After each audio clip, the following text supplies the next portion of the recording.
124.008 yang akan mempresentasikan mengenai proposal penelitian saya, yaitu integrasi normalisasi teks berbasis kamus slang dan reference distance untuk meningkatkan akurasi analisis sentimen pada komentar platform edukasi IT menggunakan Indobird. Baik, itu latar belakang dari proposal ini itu yang pertama mengenai skala data. Karena ribuan komentar harian pada kanal YouTube ataupun edukasi IT, baik itu web programming Unpas, kelas terbuka ataupun Dea Alfizar, dan juga noisy text, percampuran kata yang berbentuk singkatan, baik itu kata gimana jadi GMN atau bisa jadi BSA dan juga harus menjadi HRS. Dan istilah teknis seperti bug, deploy ataupun ngoding. Dan yang ketiga itu akurasi AI yang turun. Model NLP standar yaitu Indobird gagal memahami kata tidak baku yang tidak ada dalam vocabulary normal. Lalu ada urgensi penelitian, yang mana yang pertama ada evaluasi manual yang itu tidak efisien. Jadi kenapa ini harus diselesaikan?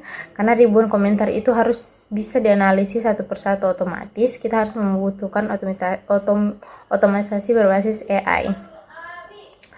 Satu lagi tuh AI salah baca sentimen. Jika sistem AI tidak bisa membaca slang IT, rekomendasi konten menjadi bias dan juga tidak valid.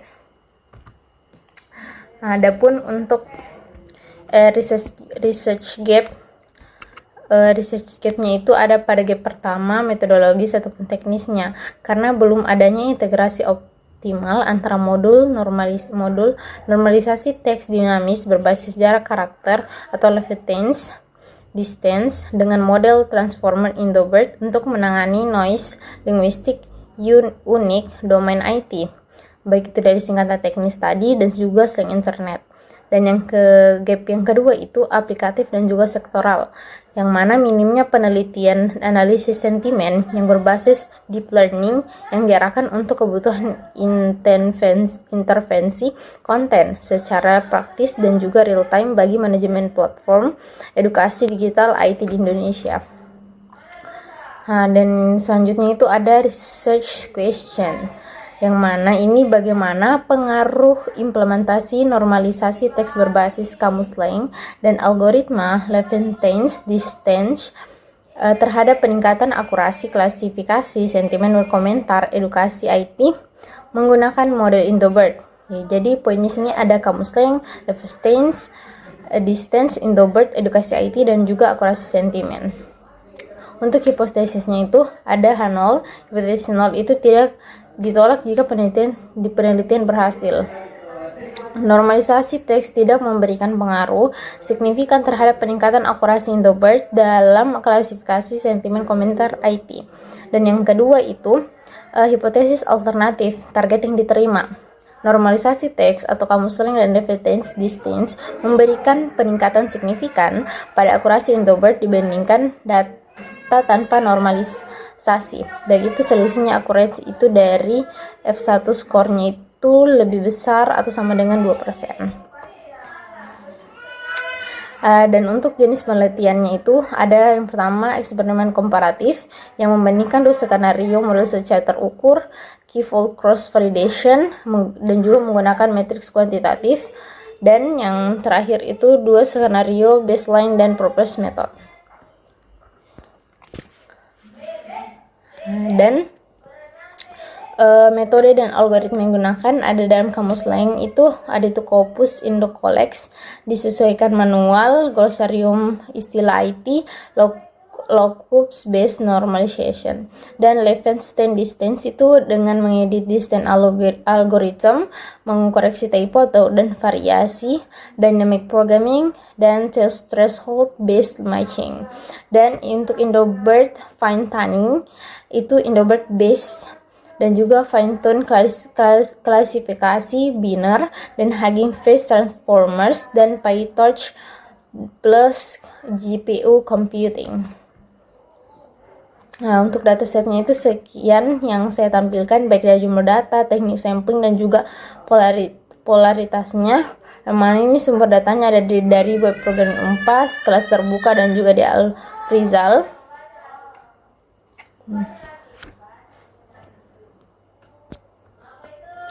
Adapun variabel dari penelitiannya itu ada itu variabel independen, metode normalisasi teks dengan kamus slang, yaitu kamus slang Indo-Collex dan Glossarium IT, algoritma Levitin's distance, dan yang terakhir pipeline prepositioning text tidak baku. Dan juga ada variabel dependen yang mana akurasi klasifikasi sentimen, yang mana nilai akurasi model Indo-BERT V1 score hasil fine tuning dan performa appreciation and recall.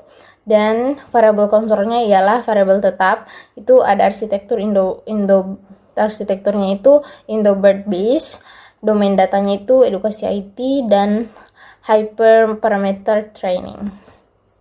Nah, untuk pipeline dari penelitian itu yang pertama ada data collection, jadi mengumpulkan data, baru text labeling, menandai data, dan initial pre-processing, menginisiasi proses sebelum masuk proses normalization, fine tuning Indo-BERT untuk transfer learning, dan yang terakhir evaluation dan analisis. Yang kedua analisis data dan evaluasi.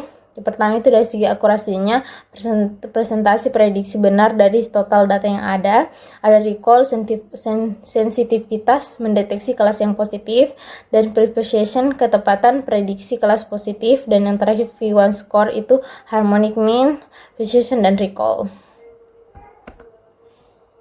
Adapun kontribusi penelitian apa yang bisa dihasilkan itu dari kontribusi teoretis itu bukti empiris pengaruh normalisasi teks pada Indo-BERT, dan yang kedua metodologi processing slang dan jargon IT, dan juga kayak khasana ini LP bahasa Indonesia juga yang tidak baku.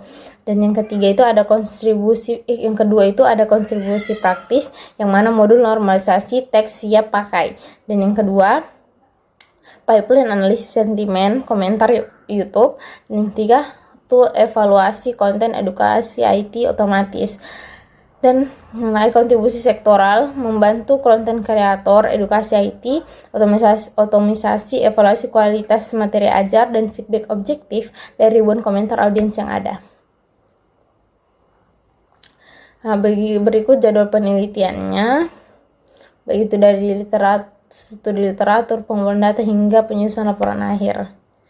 Jadi untuk kesimpulannya, masalahnya itu model INP gagal memahami slang dan jargon IT dalam komentar edukasi di beberapa platform.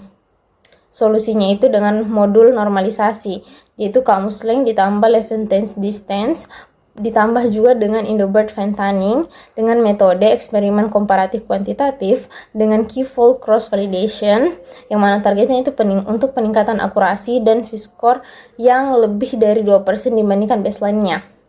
Dan kontribusi itu ada empiris, praktis, dan sektoral untuk ekonomi edukasi IT Indonesia.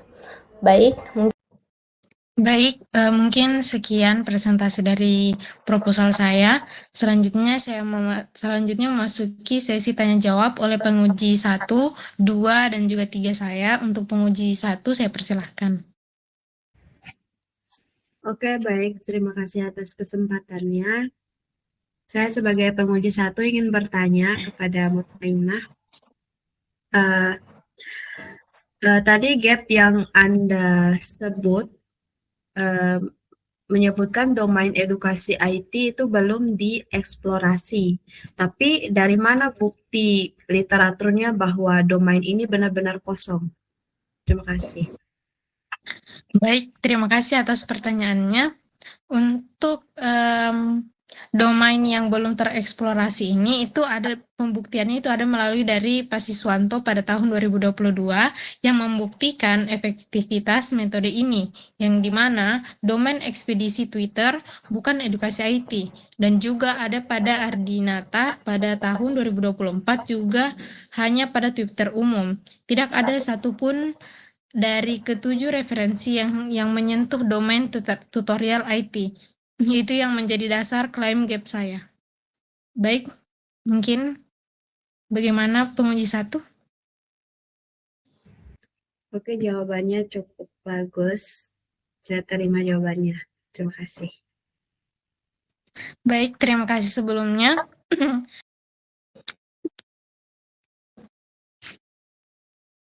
Baik, untuk menguji dua saya persilahkan. Baik, terima kasih atas kesempatan yang telah diberikan. Jadi tadi saya mendengar Anda mengatakan bahwa pengisian 3 model diacak untuk menghindari order efek. Tapi bukankah ada kemungkinan dari responden ini belajar dari model yang pertama lalu diterapkan ke model berikutnya? Nah, bagaimana Anda mengontrol learning effect ini? Mungkin itu. Baik, terima kasih atas pertanyaannya. Menurut saya untuk kriteria purposefnya ada 3, baik itu dari komentar berbahasa Indonesia yang berasal dari kanal edukasi IT terverifikasi dan memiliki kandungan opini terhadap materi, bukan sekedar emoji ataupun spam saja. Jadi pemilihan bukan acak, tapi melainkan berbasis tujuan penelitian.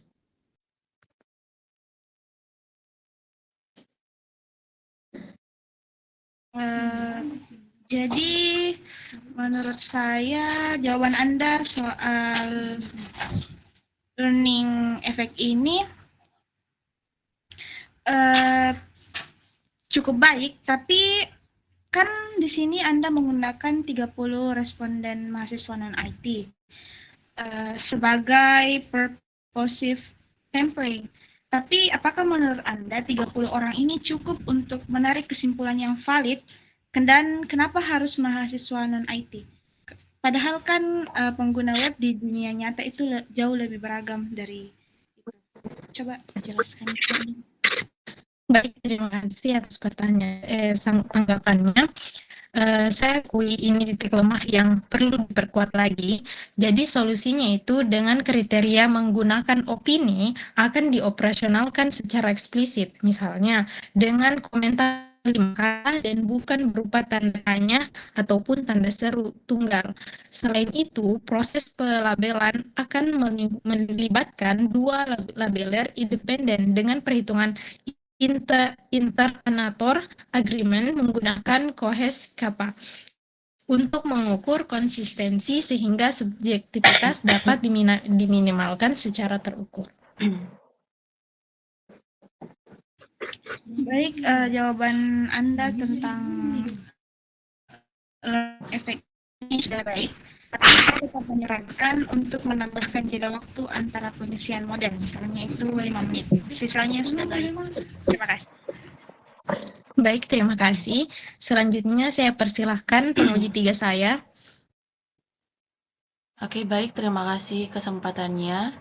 Jadi pertanyaan saya itu tadi Anda menetapkan threshold H1 itu diterima jika selisih akurasinya itu lebih besar atau sama dengan 2%. Kenapa 2%? Dasar ilmiahnya itu apa? Baik, terima kasih atas pertanyaannya. Untuk threshold 2% itu didasarkan pada hasil empiris oleh Pak Siswanto pada tahun 2022 yang memperoleh peningkatan 3,47% pada kondisi serupa.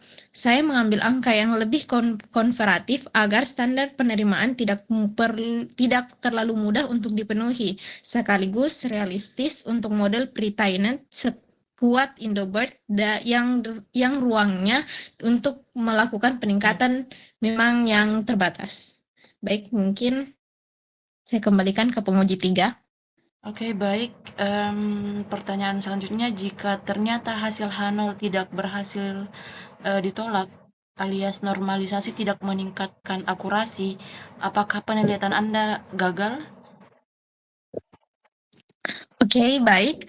Untuk penelitian gagal itu tidak, karena dalam penelitian eksperimen, hasil negatif tetap merupakan kontribusi ilmiah yang valid. Jika H0-nya ditolak, saya akan analisis faktor penyebabnya, apakah kamus lain kurang coverage, ukuran datasetnya terlalu kecil, ataupun Indobert-nya sudah cukup robust yang menghadapi noise tertentu. Temuan tersebut justru menjadi rekomendasi berharga bagi penelitian selanjutnya. Oke, baik. Baik, mungkin saya kembalikan ke Punyitiga. Baik, terima kasih atas jawabannya sudah menjawab pertanyaan saya.